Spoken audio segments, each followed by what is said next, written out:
성령을 이제 여기서 오늘 제목에서 아버지께로부터 나오시는 성령 이렇게 해서 성령을 강으로 이렇게 비유했죠. 그때 설명하면서. 근데 여기서 왜 강으로 비유했냐면 여기서 오늘 제목처럼 아버지께로부터 나오시는 성령이라는 것은 아버지가 출원지가 된다는 거거든요. 성령이 나오시는 기원지가 된다는 거거든요. 그분이 바로 뿌리와 같은 분이라는 거거든요. 아버지로부터 시작된 성령이죠.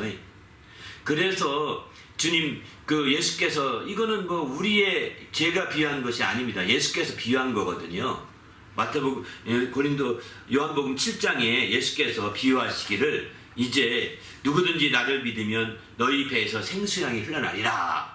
이는 받을 성령을 가리켜 말씀이라고 나중에서 사도 요한이 깨닫고 그렇게 덧붙인 얘기입니다.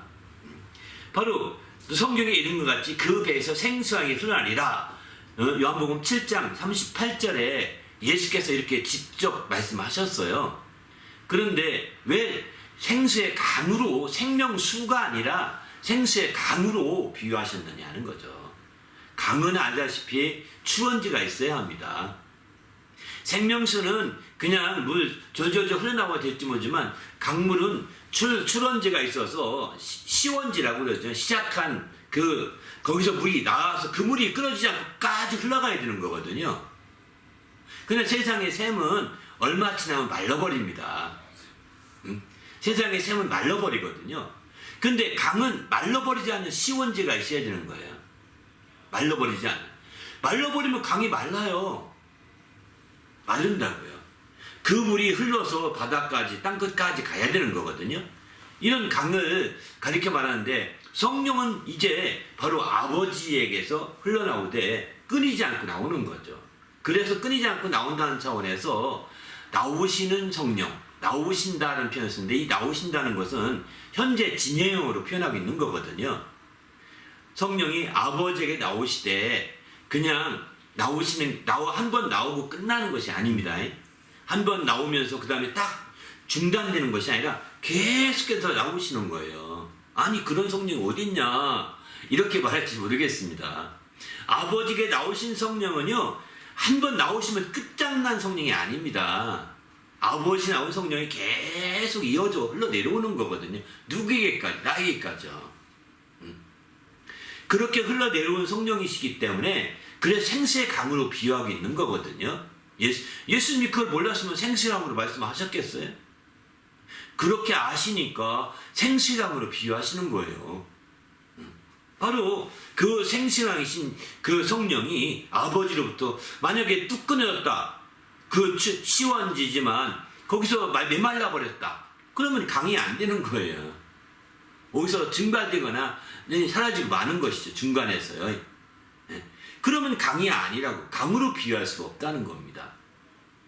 이제 생수의 강으로 예수님이 성령을 이렇게 비유했던 것은 바로 아버지로부터 나오는 성령이 계속 이어서 나오는데 그런 표현을 그래서 아버지께로부터 나오시는 성령이라고 현재 진행으로 표현하고 있는 거죠. 지금도 나오시는 성령입니다. 아버지께로부터 나에게 나오시고 아버지께로부터 다른 성도에게 나오시고 아버지께로부터 다른 분에게도 나오시고 이렇게 성령 받은 분에게 계속 나오시는 거예요. 아니 그런 게 어디 있어요? 한번 성령은 인격적인데 어떻게 물로 이렇게 비유할 수 있어요? 제가 비유한 거 아닙니다. 예수님이 비유한 거거든요. 제가 비유했다면 그렇게 비유하기 이게 이렇게 비유해도 되나? 이렇게 생각했을 텐데 예수님이 성령은 생수양으로 비유했을진데 그리고 이렇게 나오시는 성령이라고 말씀하신 거 본다면 바로 성령이 계속해서 하나님으로부터 출원된다고 우린 이 어려운 말로 그 표현도 쓰는 거죠. 아버지에게 처음 시작한 성령이시고 그 성령이 지금도 계속해서 나오시는 거죠. 이 나오신다는 차원에서 날출자서 출원된다 이런 표현을 쓰거든요. 그래서 아버지가 출원지신 거예요. 그래서 생수의 강이 흘러나오게 되는데 그 강이 땅끝까지 그게 강이 흐르다가 중간에 말라버리면 강이라고 안 합니다. 그게 계속 나오니까 중간에 마르지 않고 계속 흘러가게 되는 거죠. 중간에 마른 사막지대에 강이 있는데 홍수날 때 이런 때 강이 막 흐르거든요. 막 강물이 엄청나게 흐르는데 그게 날이 맑아지면 다 말라 없어집니다. 그런 강들을 임시로 사막지대 강들을 와디라고 표현합니다. 지리학적인 용어로 와디라고. 응? 근데 그 와디가 강이 아닙니다. 마른 하천이라는 뜻이거든요. 마른 강, 마른 하천. 그런데 성령은 지금도 나오시기 때문에 왜 마른 하천이 되겠습니까? 그 물이 어디서부터 중단된 거잖아요. 그러니까 마르게 되는 거죠. 그런데 성령은 안 마르시는 거예요. 근데 강이라고 할 때 강폭이 큰 것만 강이라고 하지 않고 나일강, 메소포타미아 흐르는 유프라데스 강, 또 황하 이런 큰 강만이 강이 아니라 양자강 이런 큰 강만이 아니라 한강도 굉장히 강폭이 크거든요. 그런데 이제 강폭이 작아도 강이라고 합니다. 파리에 가면 센느강이라는 말을 쓰는데 센느강은요 그렇게 강폭이 안 큽니다. 근데 그게 바다까지 나가니까 센느강이라고 하는 거거든요. 또 로마에 흐르는 강도 뭐 무슨 강 아직 있는데 그 강도 큰 강이 아니에요. 그냥 하천 같은 좀 큰 하천이에요. 제 동네 저는 이제 그 안양천에서 저는 살았는데 안양천도 강 같아요. 안양천만큼 넓게 흐르는 게 센느강 그 정도밖에 안 됩니다. 그런 정도인데도 센느강이 강이라고 부르잖아요. 바다로 직접 들어가니까. 근데 이제 안양천이라고 하는 것은 폭은 높지만 그 강으로 들어가니까 휩쓸려 가는 거잖아요. 안양천이라고 하는 거죠. 그러나 이제 그 강줄기 쭉 찾아 올라가서 맨 처음에 시원지를 찾잖아요. 검룡성가 태백산에 있는데 검룡성가 그 얘기를 하더라고요. 한강에 그 시원지는 검룡성가하고 낙동강의 시원지는 거기서 얼마 안 했더니 황지인가 반대인지는 모르겠습니다. 정확히는. 예? 황지와 검룡소가 태백산에 함께 있어요. 태백산. 거기서 출발해서 하나는 서쪽으로 흘러가고 하나는 남쪽으로 흘러가는 거죠. 네? 그렇게 그게 물이 계속 안 마릅니다. 가뭄이 들어도 안 마릅니다. 황지는. 검룡소 물은 안 마릅니다. 그래서 흘러가서 안 마르고 계속 현재 진행을 흘러가서 마침내 서해 바다로 남해 바다로 흘러가게 되는 거죠. 이런 것들을 강이라고 한다고요. 이처럼 성령을 생세강으로 비유하는 것은 아버지로부터 나오는 성령이 중간에 중단되지 아니하고 끊기지 아니하고 마르지 아니하고 계속 흘러가서 땅끝까지 가는 거죠. 땅끝까지 그러면 바다가 무엇냐? 땅끝까지인데 바다 접한 땅끝이라고 할 때 땅끝은 오늘날 우리의 영적 힘에 땅끝이라고 한다면 우리 육신이 닿을 때까지 이게 땅끝이에요. 또는 주님이 오실 때까지 주님이 오실 때까지 성령이 역사하시는 거거든요. 또 우리가 이제 우리에게 임한 성령은 우리 육신이 끝날 때까지 그게 땅끝인 거예요. 성령이 계속해서 함께 역사하시는 거죠. 이런 성령의 역사가 비록 당신에게는 보잘것없는 강폭으로 느껴질지 모르겠습니다. 안양천이나 저 중랑천이나 이런 하천처럼 작은 강폭으로 막 한강같이 큰 강을 보니까 작은 강만 생각하지만 이제 그렇지 않습니다. 엄청 큰 거거든요.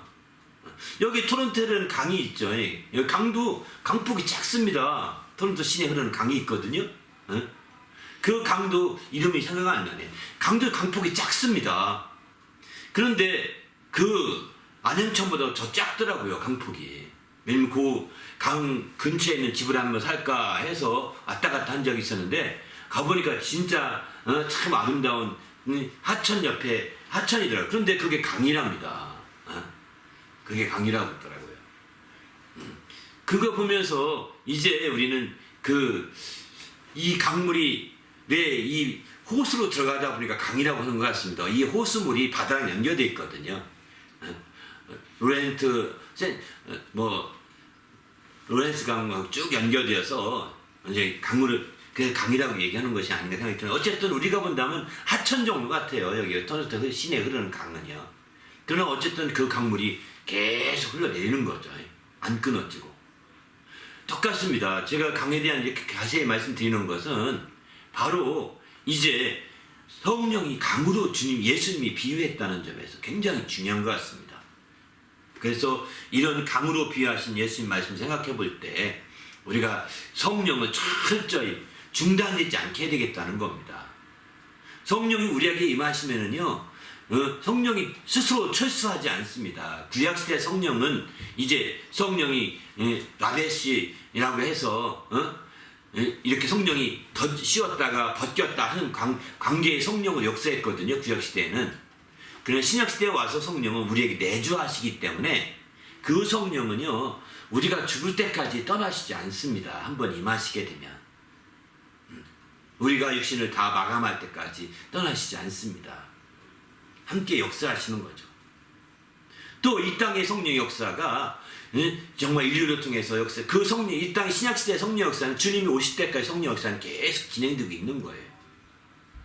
당분간 초대교회 당시에 성령을 각각 성도들이 개인이 받았지 않습니까? 개인이 받다가 그 성령의 역사가 뚝 끊어졌던 것이 있어요. 신학 때문에 끊어졌죠. 그러다가 이제 1900년도 초에 펜테코스탈 운동이 일어나면서 성령이 다시 개인에게 역사하는 것이 있었거든요. 그 뒤부터는 개인에게 성령 역사가 많이 돋보이게 확 드러났거든요.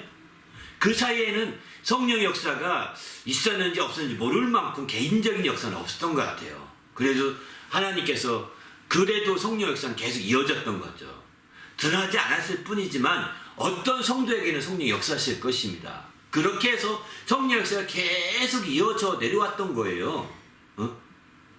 초대교회 성령 역사가. 신약시대에는 성령의 역사가 끊어지지 않습니다. 예수의 재림 때까지요. 비록 사람들이 성령을 안 받아서 무시해서, 성령을 받은 사람도 무시해서 성령이 탄식하는 가운데서 하나님께 기도하는 가운데 성령이 탄식하고 계실지 모르겠지만 그가 떠나기 전까지 성령이 안 떠나십니다. 그리고 그 성령이 안 떠나고 그런 사람들이 없다 할지라도 하나님이 성령의 역사는 계속 이어지기는 세상에. 나는 모르지만, 다른 사람은 모르지만 어느 사람을 통해서 하나님의 성령 역사는 계속 이어지고 있었을 거라고 생각합니다.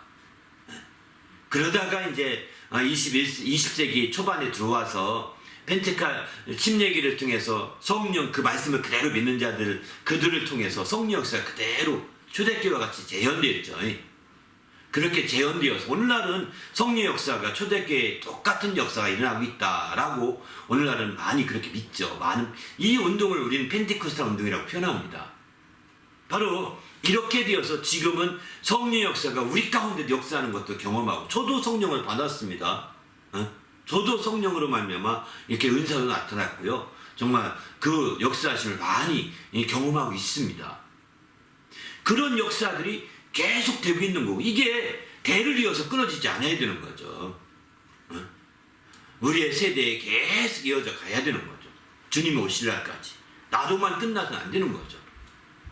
그렇게 될 수 있도록 우리가 생수량의 역사가 이어져야 된다 생각을 합니다. 이런 생수의 역사가 이어지시기를 예수님의 이름으로 부탁을 드립니다. 할렐루야.